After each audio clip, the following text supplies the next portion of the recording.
राजस्थान के सवाई माधोपुर जिले के बामनवास राजकीय उच्च माध्यमिक विद्यालय में छात्राओं के साथ कथित अभद्र व्यवहार का मामला सामने आने के बाद बड़ा विवाद खड़ा हो गया है। क्या है ये पूरा मामला, देखिए आप।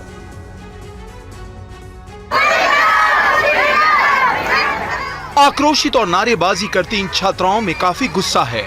हो भी क्यों ना, स्कूल की ही एक शिक्षिका ने एक छात्रा के साथ गलत हरकत की है। आरोप है स्कूल में 500 रुपए गायब होने के बाद एक वरिष्ठ शिक्षिका ने छात्राओं पर चोरी का शक जताते हुए उसके कपड़े उतरवाने की कोशिश की।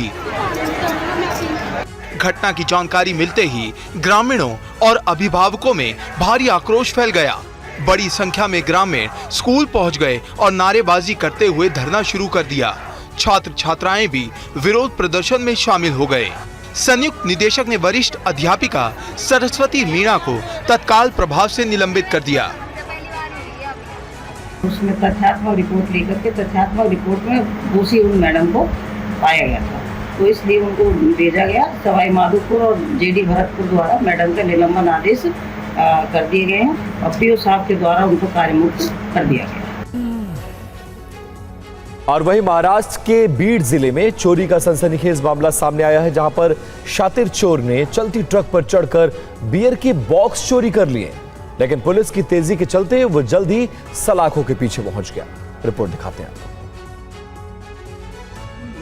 ट्रक से बियर बॉक्स की चोरी की घटना पूरे फिल्मी अंदाज में हुई थी, तो वहीं पुलिस ने भी उसी अंदाज में महज 1 घंटे के अंदर चोर और चोरी का माल बरामद कर लिया।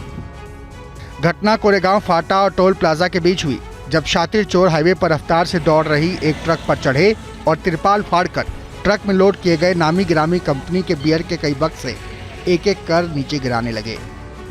घटना का पता चलते ही ट्रक चालक ने तुरंत केज पुलिस को सूचना दी। इसके बाद पुलिस ने फौरन हरकत दिखाई और फिल्मी अंदाज में चोर का पीछा करते हुए चोरों को गिरफ्तार किया।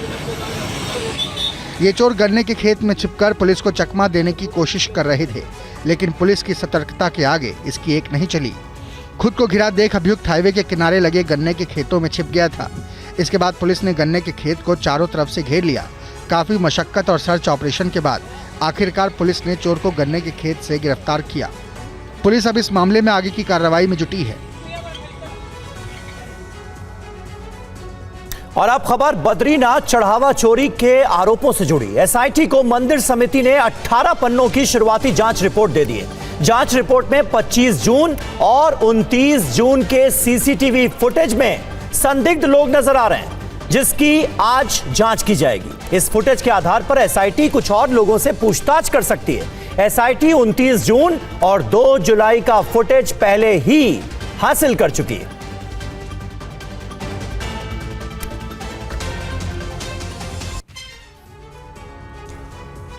हरिद्वार में मनसा देवी मंदिर ट्रस्ट ने नई व्यवस्था की शुरुआत की है। पुजारियों और कर्मचारियों को बिना जेब वाले कुर्ते पहनने होंगे। रिपोर्ट देखिए।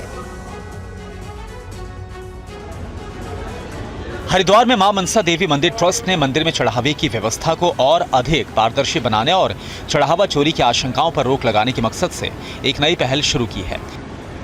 मंदिर ट्रस्ट के अध्यक्ष महंत रविंद्र पुरी ने मंदिर के पुजारियों और कर्मचारियों को बिना जेब वाले विशेष कुर्ते वितरित किए हैं। अब बिना जेब वाले कुर्ते पहनकर ही पुजारी मंदिर में रहेंगे, जिसकी तस्वीर भी सामने आई है। महंत रविंद्र पुरी ने कहा कि हाल के दिनों में अयोध्या राम मंदिर में चंदा चोरी और बद्रीनाथ धाम में चढ़ावे से जुड़ी घटनाओं के बाद देश भर के मंदिरों की व्यवस्थाओं पर सवाल उठाए जा रहे हैं। उनके विरोधी भी उन्हें बदनाम करने के लिए तरह तरह के षड्यंत्र रचते रहते हैं। ऐसे में मनसा देवी मंदिर ट्रस्ट ने पारदर्शिता बनाए रखने और किसी भी प्रकार की हेराफेरी रोकने के लिए ये कदम उठाया है। वहीं मंदिर पहुंचे श्रद्धालुओं ने भी ट्रस्ट के इस फैसले का स्वागत किया। श्रद्धालुओं का कहना है कि ये पहल मंदिर प्रशासन की ईमानदारी को दिखाता है। इटावा के मौलाना जर्जिस अंसारी का विवादित बयान देते हुए उनका एक बयान सामने आया। श्री कृष्ण को 5 वक्त का नमाजी बता दिया उन्होंने बयान में। मौलाना के बयान पर संत समाज में काफी गुस्सा है। हिंदू संगठनों के लोग लखनऊ के हजरतगंज थाने में शिकायत दर्ज कराने पहुंच गए। देखिए आप। कृष्ण जी भी 5 वक्त की नमाज पढ़ा करते थे। यकीन ना आए तो श्रीमद् भागवत गीता का 6वां अध्याय का 10वां मंत्र देख लीजिए। योगी युज्जीत सततमात्मानं रहसि स्थिता एकाकी अच्युतात्मा निराशीर परिग्रह, जिसमें कृष्ण जी अर्जुन से कह रहे हैं कि हाय अर्जुन, ईश्वर की जब पूजा करो तो पूरे शरीर का योग करो। योगी यूपी वाला नहीं, यानी पूजा सिर्फ खड़े होकर नहीं, पूरे शरीर के साथ होनी चाहिए और पूरे शरीर का योग होना चाहिए। आज हिंदू धर्म में चले जाइए, सिर्फ ऐसे हाथ उठाएंगे, ओम नमः शिवाय, बस हो गई पूजा। अगर अपनी किताबें पढ़ लें, अपनी किताबें, तो यकीन मानिए इस्लाम से मोहब्बत करने लगेंगे, क्योंकि इस्लाम ये मुसलमानों का धर्म है ही नहीं, सिर्फ ये उनका भी धर्म है। इसी दीन और इसी धर्म को रामचंद्र जी ने भी पेश किया है, कृष्ण जी ने भी पेश किया है। और मध्य प्रदेश के मुख्यमंत्री मोहन यादव ने समान नागरिक संहिता को लेकर बहुत बड़ा बयान दिया है। मोहन यादव ने कहा है कि मध्य प्रदेश सरकार मानसून सत्र में यूसीसी विधेयक लाने की दिशा में तेजी के साथ आगे बढ़ रही है। अभी विधान अलग अलग है। हिंदू अगर एक विवाह करेगा तो अपना उसका नियम अलग, उसकी वसीयत, उसके कानून कायदे अलग। लेकिन कोई मुस्लिम भाई अगर विवाह करेगा तो उसका धर्म के हिसाब से कानून अलग।